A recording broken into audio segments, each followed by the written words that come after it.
오늘 본문은 히브리서 마지막 말씀입니다. 히브리서는 더 나은 예수님에 대해서 강조하죠. 이 더 낫다는 말은 수준과 정도의 차이가 아니라 종류가 완전히 다르다. 여러분, 예수님은 완전히 종류가 다른 분입니다. 하늘에서 오신 분이고 죄가 없으신 분이고, 그래서 그분은 우리와 수준 차이가 나는 사람이 줄 수 있는 것과 전혀 다른 것을 주십니다. 더 나은 생명, 더 나은 본향, 더 나은 부활. 여기서 더 낫다는 것도 마찬가지입니다. 어떤 수준에 좀 더 오래 사는 그 생명이 아니고 완전히 종류가 다른 생명, 종류가 다른 본향, 종류가 다른 부활. 이게 예수님을 통해 얻게 된다. 이것이 이제 히브리서가 강조하는 바입니다. 이를 위해서 히브리서는 구약의 많은 말씀을 인용하고요, 권면하기도 하고 경고하기도 하고 또 이들이 잘 감당한 것을 상기하기도 하였습니다. 이제 이 서신을 마무리할 때가 되었고, 이제 오늘 마지막 부분에서는 이 히브리서 기자의 기도가 나옵니다. 위대한 축도다. 강구면서도 히브리서의 요약이다. 이게 이제 오늘 본문입니다. 먼저 20절에 보니까 예수님을 소개하죠. 양들의 큰 목자이신 우리 주 예수를 영원한 언약의 피로. 우리 예수님은 양들의 큰 목자다. 우리 예수님에 대해서는 그동안 히브리서 뭘 강조했습니까? 더 나은 중보자, 더 나은 피, 큰 대제사장. 그래서 보좌 우편에서 우리를 위해 지금도 중보하고 계시는, 그런데 우리 예수님은 보좌 우편만 계시는 분이 아니라 우리와 함께 하시는 분이다. 이게 목자라는 뜻입니다. 새롭고 산 길을 내신 분, 그래서 우리로 하여금 담대히 그 길로 가게 하시는 분이면서 동시에 그 길로 잘 갈 수 있도록 현존하시고 친히 인도하시는 참 목자시다. 자, 그래서 요한복음 10장에 보면 예수님은 양들의 이름을 다 부르십니다. 각자의 형편과 처지를 늘 살피시는 겁니다. 그리고 또 예수님은 양들의 주가 되십니다. 여러분, 주와 싹꾼은 다릅니다. 여러분과 우리 모두 싹꾼입니다. 우리는 다 계약기간 동안만 일합니다. 영원히 일하는 사람 아무도 없습니다. 계약기간이 끝나면 우리는 끝입니다. 우리 자녀의 양육도 마찬가지고요, 모든 직장생활도 마찬가지고 모든 봉사도 마찬가지고 우리는 주가 아닙니다. 우리는 다 싹꾼입니다. 그래서 예수님은 이렇게 말합니다. 싹꾼은 도적이 오면 도망갑니다. 왜냐하면 양이 제 양이 아니니까. 그러나 목자는 제 양이기 때문에 양들을 위해 목숨을 버립니다. 예수님만이 우리에게 주가 되십니다. 예수님만이 끝까지 책임지는 분입니다. 그래서 주라고 말합니다. 그런데 그렇게 되는 이유는 영원한 언약의 피로 우리를 값주고 사셨기 때문입니다. 히브리서에서 중요한 것은 영원한 한 번, 요겁니다. 구약과 신약의 차이는 그겁니다. 구약은 많은 어린 양, 많은 염소의 피가 필요합니다. 구약은 대제사장들이 늘 죽기 때문에 많은 대제사장이 필요합니다. 그러나 신약은요, 예수님 한 분으로 충분하기 때문에 한 분으로 끝나는 겁니다. 대제사장도 많지 않습니다. 한 분, 영원한, 이게 바로 신약과 구약의 차이입니다. 영원이란 말은 뭐냐면 영원한 타당성, 영원히 효과적. 그래서 뭡니까? 대체가 필요가 없는 겁니다. 여러분, 한번 가만히 생각해 보십시오. 우리는 영원하지 못하기 때문에 늘 대체, 이거 하나 끝나면 그 다음 거 찾아야 되고, 이거 하나 끝나면 그 다음 거 찾아야 되고, 우리의 필요를 채우는 것도 그것이 영원하지 못하기 때문에 그 필요가 채워졌으면 끝나고 그 다음에 또 대체제를 찾아야 되고, 예수님은요, 영원한 언약의 피, 영원히 타당성, 영원히 효과적이고 이제 더 이상 찾을 필요가 없는, 그래서 완성, 최종, 이게 예수님입니다. 자, 그래서 신약은 예수님으로 인해 영원히 온전케 되었다고 말하고요, 우리가 믿는 도리를 굳게 잡아야 되는데 예수님을 향해 믿는다는 것은 뭡니까? 그분의 유일성을 믿는 겁니다. 천하 인간의 구원 얻을 만한 다른 이름을 준 분이 없습니다. 종류가 다른 분이라니까요. 예수님의 유일성 꼭 기억하십시오. 예수님의 유일성. 예수님 이외에는 하나님께로 갈 길이 없습니다. 예수님의 유일성. 또 하나는 범사의 효능성. 그분은 목자가 되십니다. 그분은 중보자가 되어 있습니다. 언제나 어디서나 우리를 이끄시고 보호하시고 채우시는 분이 예수님입니다. 범사의 효능성. 여러분, 가려가면서 신앙생활 하지 마시길 바라요. 가려가면서 믿을만 하면 믿고, 믿기 어려우면 딴 걸 찾고, 그러지 마시길 바랍니다. 범사의 효능성. 자, 이렇게 예수님을 찬양한 다음에 하나님께 간구합니다. 20절 21절. 평강의 하나님이 모든 선한 일에 너희를 온전하게 하사 자기의 뜻을 행하게 하시고 그 앞에 즐거운 것을 예수 그리스도로 말미암아 우리 가운데 이루어지기를 원하노라. 평강은 뭐냐 하면, 여러분, 평강은 관계 회복입니다. 관계 회복이 인생에 있어서 제일 중요합니다. 행복한 사람은 누굴까요? 관계가 회복된 사람이 행복한 거라니까요, 여러분. 물질이 아닙니다. 여러분, 소득이 늘어도요, 가정에서 관계가 깨어져 있으면 그 소득이 별 의미가 없다니까요. 정말 가만히 한번 생각해 보십시오. 우리 가정이 언제 제일 행복합니까? 물론 필요한 것이 채워져야 됩니다. 그런데 필요한 것이 채워지는 것은 무슨 기초 위에 채워져야 됩니까? 관계 회복 위에 채워져야지만이 그 채워짐의 의미가 있는 겁니다. 관계가 회복되면 어떻게 됩니까? 안전합니다. 풍성합니다. 자유롭습니다. 담대함입니다. 여러분, 하나님과 관계가 회복된 사람은 하나님 앞에 담대히 나갈 수가 있다니까요. 부모와 관계가 회복된 사람은 부모 앞에 담대히 나아가는 겁니다. 자녀와 관계가 회복된 사람은 자녀 앞에 담대히 나아갑니다. 근데 관계가 깨지면요, 담대함이 없습니다. 자유도 없습니다. 우리 하나님은 우리와 이 관계 회복을 원하십니다. 하나님과 관계 회복이 돼야 다른 모든 관계 회복도 극복하고 이겨내갈 수가 있거든요. 평강의 하나님. 그래서 예수님을 보내셨고 십자가에 달려 돌아가게 하시고 부활하게 하신 겁니다. 관계 회복. 자, 그리고 우리 하나님은 모든 선한 일을 온전케 하신다고 되어 있습니다. 모든 선한 일은 예수 그리스도를 통해 일어난 일들입니다. 우리에겐 두 담대함이 있죠. 하나님을 향한 담대함, 세상을 향한 담대함. 우리에게는 때를 따라 돕는 은혜가 늘 있습니다. 또 자녀가 되었기 때문에 연단이 있습니다. 그런데 여러분, 이거를 누가 온전케 하신다고요? 하나님이 온전케 하십니다. 우리의 예배를 누가 온전케 하십니까? 하나님이 온전케 하십니다. 우리의 봉사를 누가 온전케 하십니까? 하나님이 온전케 하신다니까요.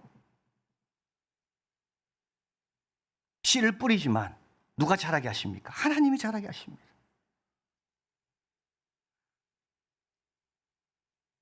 이번 한 주간 북한 어린이를 위한 아버지의 마음을 갖기 위해서 우리가 기도하고 가정에서 부스에서 예배를 드리고 있습니다. 제가 컴패션에서 물어봤습니다. 얼마나 많은 교회가 여기에 참여하고 있습니까? 79개 교회입니다. 얼마 되지 않아요. 오병이어의 기적을 생각하시면 됩니다. 이것으로 5,000명을 어떻게 먹이겠습니까? 근데 충분히 배부르게 먹습니다. 하나님이 온전케 하시니까요. 여러분, 이게 비밀입니다. 여러분, 작은 거라도 순종하셔야 됩니다. 왜요? 그게 있어야 하나님이 온전케 하시거든요. 세상과 사탄은 끊임없이 이 하나님이 온전케 하시는 역사가 두렵기 때문에 우리도 하여금 이것 갖고 뭐 소용이 있냐라고 우리에게 조롱하고 비웃습니다. 넘어가면 안 돼요, 여러분. 두 랩돈이라도 하나님 옆에 가져와 드리면 예수님이 제일 많이 넣었다 하면서 축복하시는 겁니다. 자, 이렇게 우리 하나님의 평강, 하나님의 온전케 하심, 우리 예수 그리스도를 통해 우리에게 일어난 모든 일들을 우리 하나님께서 온전케 하신다. 이거를 선포한 다음에 21절, 영광이 그에게 세세무궁토록 있을지어다. 예, 이런 하나님을 찬양하고 이런 예수님을 찬양합니다. 비교할 수가 없습니다. 비교할 수가 없다니까요. 예, 우리 청년들하고 시카고 갔습니다. 시카고 가니까 얼마나 화려한 콘도 빌딩들 대단한 게 보입니까? 근데요, 숙소에 와서 주님을 찬양할 때 그런 것들은 아무것도 아니더라니까요. 세상 모든 민족이 구원 얻기까지 우리를 부르신 이 찬송을 부르는데 그 모든 것들은 아무것도 아닙니다. 주님의 영광에 비하면 아무것도 아닌 거죠. 자, 이렇게 성령으로 이제 아멘으로까지 했는데 히브리서 기자는 여기다 좀 더 추가합니다. 이걸 개인적인 쪽지며 추신이라고 말합니다. 그러면서 22절, 형제들아 내가 너희를 고나노니 권면의 말을 용납해라. 여러분, 용납하라는 말은 이건 어떤 뜻이냐 하면 야, 이해하고 잘 받아줘라 이런 뜻이 아닙니다. 동의하고 받아들이고 자신을 양보해라. 마음을 강팍하게 먹지 말라는 뜻입니다. 왜냐? 마음을 강팍하게 먹으면 그 안식에 못 들어가거든요. 이스라엘 백성이 하나님의 그 약속에 대해서 늘 마음을 강팍하게 먹어서 이들은 광야에서 다 죽었습니다. 그리스도의 충분성과 그에 근거한 혜택, 믿음 안에서의 인내에 대한 권면, 불신실함의 결과에 대한 경고, 이런 앞에서 어떻게 하라고요? 마음을 강팍하게 먹지 말라는 겁니다. 노아가 경고하심을 받았잖아요. 노아는 어떻게 했습니까? 경외하심으로 방주를 지었다고요. 자, 그리고 간단히 썼다 했습니다. 여러분, 간단이란 말은 대강 썼다는 뜻이 아니고 짧다는 게 아니고, 이 13장 얼마나 깁니까? 이 간단이란 말은 핵심만 적었다는 겁니다. 핵심만 적었다는 거. 자, 그리고 또 23절, 형제 디모데가 놓인 것을 너희가 알라. 그가 속히 오면 내가 그와 함께 가서 너희를 보리라. 그래서 이 초대교회 형편을 잘 알게 하는 구절입니다. 디모데도 2세 그리스도인, 우리 히브리서 기자도 2세 그리스도인, 1세만 세대만 잘 아는 게 아니라 1세 그리스도인들도 서로 교제하면서 잘 알았다는 것을 우리가 보게 됩니다. 24절, 이달리아에서 온 자들도 너희에게 문안하느니라. 로마입니다. 지금 로마에 있는 성도에게 히브리서를 적고 있거든요. 그리고 어디서 적고 있습니까? 에베소에서 적고 있습니다. 그런데 로마에 있는 성도들이 지금 에베소로 방문한 겁니다. 그래서 이들이 너희들에게도 문안한다라고 말합니다. 그리고 24절, 너희를 인도하는 자들과 및 모든 성도에게 문안해라. 그래서 너희를 인도하는 자, 로마에 있는 한 교회 인도자 뜻합니다.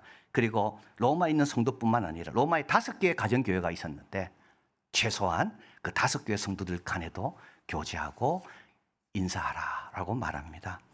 초대교회 문제 중에 하나는 뭐였을까요? 다양성, 비연합, 독립적인 경향이 강한, 그게 초대교회 문제 중에 하나입니다. 이걸 극복하는 방법은 뭡니까? 서로 교감하고 서로 소통하고 서로 문안하는 겁니다. 자, 이렇게 짧은 쪽지를 다시 적은 다음에 이제 다음 마지막 말을 합니다. 이 말을 찬란히 빛나는 확신이라고 말합니다. 우리 인생에 제일 찬란히 빛나는 게 뭡니까, 여러분? 내 인생을 제일 빛나게 하는 게 뭘까요? 바로 이 구절입니다. 은혜가 너희 모든 사람에게 있을지어다. 내 인생을 제일 밝게 하는 게 뭡니까? 하나님의 은혜가 나와 함께 하는 거구나. 우리 더 나은 중보자가 계신다는 거, 더 나은 피가 나를 구속했다는 거, 더 나은 본향이 나에게 기다리고 있다는 거, 나는 더 나은 부활에 이르다는 거, 큰 목자 그분이 오늘도 나와 동행한다는 거, 이 연단도 뭡니까? 이게 다 은혜라는 겁니다. 내 인생을 찬란하게 하는 게 뭡니까, 여러분? 그 목자가 나와 함께 한다는 그 은혜, 이게 나를 찬란하게 빛나게 하는 겁니다. 노아처럼 경고받는 것이 은혜입니다. 아브라함처럼 더 나은 본향을 향해 갈 수 있는 게 은혜입니다. 모세처럼 애굽의 보화보다도 더 좋고 귀한 것을 선택할 수 있는 게 이게 은혜입니다. 은혜는 무제한적입니다. 영원한 은혜는 마를 날이 없습니다. 은혜는 절대적입니다. 아무리 힘들고 어려워도 은혜는 우리와 함께합니다. 은혜는 모두에게 열려 있습니다. 예외 없이 차별 없이 너희 모든 사람에게. 지난 금요일 은혜와 능력의 시간 이란을 위해서 기도했습니다. 이란하면 뭐 떠오릅니까? 이란하면 무슨 단어가 먼저 떠오릅니까? 핵시설, 혁명수비대, 반이스라엘 축의 중심으로 하마스와 헤즈볼라를 통해 이스라엘과 전쟁을 벌이고 있는 아주 야비한 나라.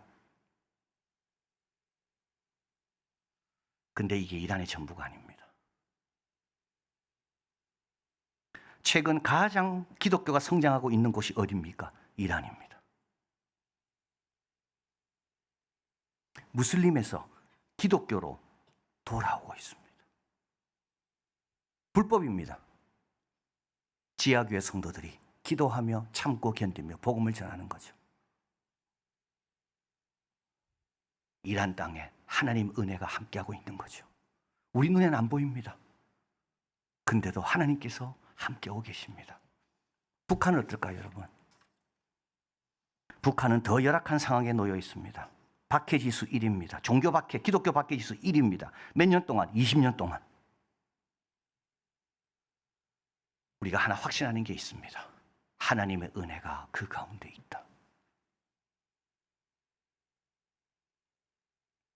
이 마지막 말씀에 대한 우리의 반응은 뭘까요, 여러분? 아멘입니다.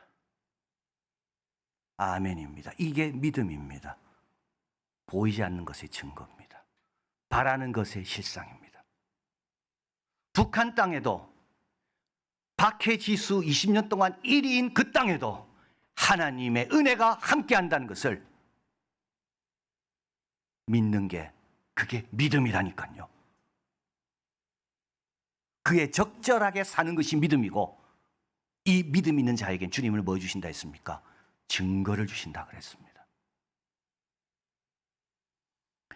큰 목자이시며 영원한 주가 되신 예수님을 항상 찬양하십시오.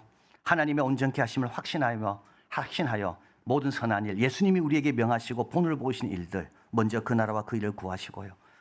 내가 분부한 모든 것을 가르쳐 지키게 하시고요. 땅 끝까지 내 증인이 되고 서로 사랑하고 하나 되는 겁니다. 이 선한 일, 우리는 작지만 우리 하나님이 이것을 통해 온전케 하시고 우리는 은혜에서 은혜로, 영광에서 영광으로 나아가는 자들이 다 될 것입니다. 사랑하는 하나님 감사합니다. 눈에 보이는 것 따라 판단하지 않습니다. 홍해가 아무리 크고 여리고가 아무리 딱딱하고 강하게 보여도 주님께 순종하면 주님께서 우리의 작은 순종을 통해 역사하시며 일을 이루시며 증거를 보여주십니다. 우리를 찬란하게 빛나게 하는 것은 우리의 노력도 아니고 우리의 공로도 아니고 우리의 죄도 아닙니다. 우리 너무 부족합니다. 그러나 하나님의 은혜가 우리와 함께합니다.